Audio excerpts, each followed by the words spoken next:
ಮುಖ್ಯವಾದ ಹೇಳಬೇಕಾದಂಥ ವಿಷಯವನ್ನು ನಾನು ಒಂದು ಪ್ರಕಟಣೆಯ ಮೂಲಕ ಅದನ್ನು ನಮ್ಮೆಲ್ಲರಿಗೂ ಮುಖ್ಯದ ಅಂತೇಳಿ ನಾನು ಭಾವಿಸ್ಕೊಂಡಿದ್ದೀನಿ. ಕರ್ನಾಟಕ ಸರ್ಕಾರದ ಪರಿಸ್ಥಿತಿ ಇದು ATM ಸರ್ಕಾರ ಆಗ್ಯದ ಅಂತೇಳಿ ನಾನು ಹೇಳಲಿಕ್ಕೆ ಬಯಸ್ತೀನಿ.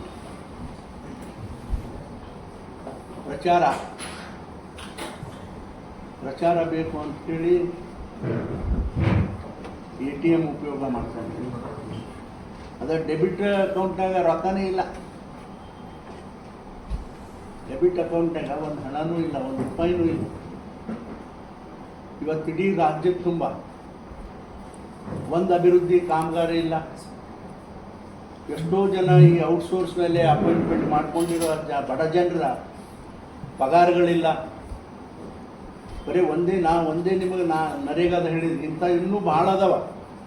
ಆದರೆ ಯಾವಕ್ಕೂ ಕೂಡ ಪಗಾರಿಲ್ಲ, 5-6 ತಿಂಗಳ ಪಗಾರಿಲ್ಲ ಅಂದ್ರೆ ಬಡವರು ಬದುಕಬೇಕು. ಹಂಗೆ ಸರ್ಕಾರದವರು ಬಡತನದ ಬಗ್ಗೆ ನಾವು ಭಾಳ ಚಿಂತನೆ ಮಾಡ್ತೇವೆ ಅಂತಕ್ಕಂಥ ಮಾತು ಪದೇ ಪದೇ ಹೇಳ್ತಾ ಇರ್ತಾರೆ. ಹಿಂದುಳಿದ ವರ್ಗ ಅಂತ ಹೇಳ್ತಾರೆ, ಅಲ್ಪಸಂಖ್ಯಾತರು ಅಂತ ಹೇಳ್ತಾರೆ, ದಲಿತರು ಅಂತ ಹೇಳ್ತಾರೆ. ಬರೀ ಹೇಳೋದು ಅಷ್ಟೇನಾ? ಸಾಕಷ್ಟು ಜನರಿಗೆ ಅನುಕೂಲತೆ ಮಾಡಿಕೊಡ್ಬೇಕಾಗುತ್ತೆ. ನೀವು ಏನೂ ಅನುಕೂಲತೆ ಮಾಡಿಕೊಡ್ಲಿಲ್ಲ. ಯಾಕಂತಂದ್ರೆ ಬರೀ ನೀವು ಎದರಲ್ಲಿ ನಿಮ್ಮ ಟೈಮ್ ಹಾಳು ಮಾಡಿದ್ರಪ್ಪ ಅಂತಂದ್ರೆ ಗ್ಯಾರಂಟಿ ಕೊಡೋದ್ರಲ್ಲಿ ಟೈಮ್ ಹಾಳು ಮಾಡಿದ್ರಿ. ಆ ಗ್ಯಾರಂಟಿನೂ ಕೂಡ ಎಷ್ಟೋ ಜನ ಹೆಣ್ಣುಮಕ್ಳಿಗೆ ನೀವು ಶಾಪ ಹಾಕ್ಲಕತ್ಯಾರ. ನಿಮಗೆ ಗ್ಯಾರಂಟಿ ಕೊಟ್ಟು ನಮ್ಮನ್ನೆಲ್ಲ ಮೋಸ ಮಾಡಿದ್ರಿ ಅಂತಕ್ಕಂಥದ್ದು ಇದು ಅತ್ಯಂತ ಹೇಯ ಕೃತ್ಯ ಅಂತೇಳಿ ನಾನು ಹೇಳಲಿಕ್ಕೆ ಬಯಸ್ತೀನಿ. ನಿಜವಾಗಿ ತುಂಬ ನನಗೂ ಕೂಡ ಭಾಳ ಕೆಟ್ಟ ಅನ್ನಿಸ್ತದೆ ಇದನ್ನೆಲ್ಲವನ್ನು ನೋಡಿ. ಯಾಕಂದರೆ ನಾವೇನೋ ಹಿಂದೆ ಪಟೇಲ್ ಸಾಹೇಬರು, ರಾಮಕೃಷ್ಣ ಹೆಗಡೆಯವರು ಸರ್ಕಾರದಲ್ಲಿ ನಾವು ಮಂತ್ರಿಗಳಾಗಿ ಕೆಲಸ ಮಾಡಿದ್ರು. ನಾವೆಲ್ಲ ಅವಾಗೂ ಹೀಗೆ ಕಾಲ ಇತ್ತು ನೋಡ್ರಿ. 2 ವರ್ಷದಿಂದ ಯಾವ ಅಭಿವೃದ್ಧಿ ಕೆಲಸ ಇಲ್ಲ ನೋಡಿ. ಅದೇ ತಮಿಳ್ನಾಡಿನಾಗ ನೋಡ್ರಿ, ಆಂಧ್ರ ಪ್ರದೇಶದಾಗ ನೋಡ್ರಿ, ಎಲ್ಲ ಡೆವಲಪ್ಮೆಂಟ್ ಕೆಲಸಗಳು ನಡೆದಾವ. ಕರ್ನಾಟಕಕ್ಕೆ ದಾಡಿ ಆಗ್ಯದ. ಬಹುಶಃ ನನಗನ್ನಿಸ್ತದ ಇವರ ಹೊರಟತನ, ಸರ್ಕಾರದ ಹೊರಟತನಕ್ಕಾಗಿ ಡೆವಲಪ್ಮೆಂಟ್ ಅಭಿವೃದ್ಧಿ ಕೆಲಸ ಆಗ್ತಾ ಇಲ್ಲ ಅಂಥೇಳಿ ನನಗನ್ನಿಸ್ತದೆ. ಈಗ ಕೇಂದ್ರ ಸರ್ಕಾರವು ನೋಡಿ, ಅಟ್ಲೀಸ್ಟು ಕೇಂದ್ರ ಸರ್ಕಾರದ ಜೊತೆ ಸಂಬಂಧ ಸರಿಯಾಗಿ ಇಟ್ಕೊಂಡಿದ್ರೆ ಮುಖ್ಯಮಂತ್ರಿಗಳು, ಸರ್ಕಾರ 4 ಏನಾದರೂ ಒಳ್ಳೆಯ ಕೆಲಸಗಳಾಗ್ತಿದ್ವು. ನಿಮಗೆ ಮಾಡ್ಲಿಕ್ಕಾಗಿಲ್ಲ ಅಂದರೆ ಅವರೇ ಯಾವುದಾದ್ರೆ ಮಾಡಿಕೊಡ್ತಿದ್ರು. ಆದರೆ ಅದನ್ನೂ ಇಲ್ಲ, ಅದನ್ನೂ ಇಟ್ಕೊಂಡಿಲ್ಲ. ಈ ರೀತಿ ಆದರೆ ಹೆಂಗೆ ಅಂಥೇಳಿ ನಾನು ಪ್ರಶ್ನೆ ಮಾಡ್ತೀನಿ. ನೋಡಿರಿ, ನಿಜವಾಗಿ ನನಗೆ ತುಂಬ ನೋವಾಗ್ತದೆ ಇದನ್ನೆಲ್ಲವನ್ನು ನೋಡಿ.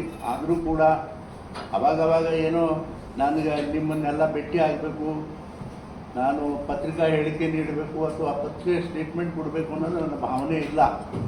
ಆದರೂ ಬಹಳ ರೇರಾಗಿ ನಾನು ಯಾವಾಗ ತೊಂದರೆಗಳಾಗ್ತಾವ, ಜನರಿಗೆ ತೊಂದರೆಗಳಾಗ್ತಾವ, ಆ ಸಂದರ್ಭದಲ್ಲಿ ನಿಮ್ಮನ್ನೆಲ್ಲ ನಾನು ಭೇಟಿ ಮಾಡ್ತಕ್ಕಂಥ ಕೆಲಸವನ್ನು ಮಾಡಿ ನನ್ನ ಅದಕ್ಕಾಗಿ ಇವತ್ತು ನೋಡಿ, ಹಿಂದೆ ನಮ್ಮ ಸರ್ಕಾರ ಮಾಡಿರ್ತಕ್ಕಂಥ ಕೆಲಸಗಳನ್ನು ಇವತ್ತು ಅವರಿಗೆ ಚಾಲನೆ ಕೊಡೋದು ಅಥವಾ ಫೌಂಡೇಶನ್ ಹಾಕೋದು ಅದನ್ನು ಮಾಡೋದು ಬಿಟ್ಟರೆ ಅವ್ರು ಹೇಳಿ ಅವರು ಈಗ ಬಿಜಾಪುರದ ಉದಾಹರಣೆನೇ ನೋಡಿ. ಈಗ ತಾವು ನೋಡ್ತಾರೆ, ನಾವು ಬಂದಾರ ಅದನ್ನೇ ನಾವು ಹಿಂದೆ ಹೇಳಿದ್ದೇವಲ್ಲ, ಬರ್ರಿ ಸಿದ್ದರಾಮಣ್ಣವರೇ ಬಿಜಾಪುರ ಬಂದು ನೋಡ್ರಿ ಅಭಿವೃದ್ಧಿ ಅಂತೇಳಿ. ಆದರೆ ನೀವೇನು ಮಾಡಿದ್ರಪ್ಪ? 2 ವರ್ಷ ಆಯ್ತು.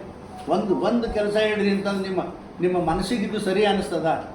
ಒಂದು ಕೆಲಸ ಆದರೂ ಹೇಳ್ರಿ, ಇಂಥದ್ದು ನಾವು ಫೌಂಡೇಶನ್ ಹಾಕಿದೆವು, ನಮ್ಮ MLA ಒಂದು ಫೌಂಡೇಶನ್ ಹಾಕ್ಯಾನ, ಅವನು ಇಂಥ ಕೆಲಸ ಮಾಡ್ಯಾನ ಅಂತ ಒಂದೇರೆ ಹೇಳ್ರಿ. ಸರ್ಕಾರದವ್ರು ಹೇಳ್ರಿ, ಒಂದೇರೆ ಯಾವ ಕೆಲಸನೂ ಇಲ್ಲಪ್ಪ 2 ವರ್ಷದಿಂದ. ನೀನು ಹಳ್ಳಿಗೆ ನಾವು ಅಡ್ಡಾಡ್ತೇವೆ, ಹಳ್ಳಿಯಾಗ ಒಂದು ರೋಡು ಸರಿ ಇಲ್ಲರಿ. ಜನ ನಮ್ಮ ಹತ್ರ ಕಾಗದ ಹಿಡ್ಕೊಂಬರ್ತಾರ, ಸಾಹೇಬ್ರ ಒಂದು 2 ಕಿಲೋಮೀಟರ್ ರೋಡ್ ಅದ ರೀ ಮಾಡಿಕೊಡ್ರಿ ಅಂತೇಳಿ. ನಾವು ಅಧಿಕಾರಿಗೆ ಕೇಳಿದ್ರೆ ಅಧಿಕಾರಿಗಳು ಸುಮ್ಮನೆ ಆಗ್ತಾರೆ. ಆದರೆ ನಾವು ಮಾಡೋಂಗಿಲ್ಲ, ನಮ್ಮ ಹತ್ರ ದುಡ್ಡಿಲ್ಲ ಅನ್ನೋದು ಅವ್ರು ಹೇಳೋಂಗಿಲ್ಲ. ನಾವು ಏನು ಮಾಡೋದು? ಇನ್ನು ಯಾರಿಗೆ ಹೇಳೋದು ಇದನ್ನು? ಇದು ಬಹಳ ಶೋಚನೀಯವಾದಂಥ ಕೆಲಸ ಅಂಥೇಳಿ ಈ ಸಂದರ್ಭ ಬಹಳ ಕಠೋರವಾಗಿ ನಾನು ಸರ್ಕಾರವನ್ನು ಖಂಡಿಸ್ತಕ್ಕಂಥ ಕೆಲಸವನ್ನು ನಾನು ಮಾಡ್ತೀನಿ. ಅದಕ್ಕೆ ಕಾರಣ ಏನು ಅಂತಂದರೆ, ಇವರು ಏನು ಎದಕ್ಕೂ ಕೂಡ ಇವರು ಉಪ್ಪು ಹಾಕ್ತಾ ಇಲ್ಲ, ಬೇಯ್ರಿ ಅನ್ರಿ ಏನು ಅಂದರೂ ಕೂಡ ಅದಕ್ಕೆ ಯಾವುದು ಬರ್ತಾ ಇಲ್ಲ. ಬರೀ ನಾವು ಗ್ಯಾರಂಟಿ ಕೊಟ್ಟಿದ್ದೆವು ಅಂತೇಳಿ ಸಮಾಜದಲ್ಲಿರ್ತಕ್ಕಂಥ 5-10% ಬಡವರಿಗೆ ಕೊಟ್ಟು ಇಂಥ ರಾದ್ದಾಂತ ಈ ದೇಶದಲ್ಲಿ ಮಾಡಿದ್ದು. ಇನ್ನು ಈ ನೋಡ್ರಿ, ಒಬ್ಬರಿಗೊಬ್ಬರು ತಾಳಮೇಳ ಅದಾನ ನೋಡ್ರಿ. ಸುರ್ಜಿವಾಲ ಅವ್ರು ಯಾರು? ಕೇಂದ್ರದವರು. ನಿನ್ನ ನೋಡ್ರಿ, ಸುರ್ಜಿವಾಲ ಅವ್ರು ಬಂದು ನೀನು ಒಬ್ಬ ಮುಖ್ಯಮಂತ್ರಿ ಆದವನು, ನಿನ್ನ ವಿಧಾನಸಭೆಯ ಮುಖ್ಯಸ್ಥ, ನಿನ್ನ ಸದಸ್ಯರೆಲ್ಲ ನಿನ್ನ ಕಂಟ್ರೋಲ್ನಾಗ ಇರಬೇಕು, ಅಥವಾ ನೀ ಅವ್ರಿಗೆ ಹೇಳಬೇಕು.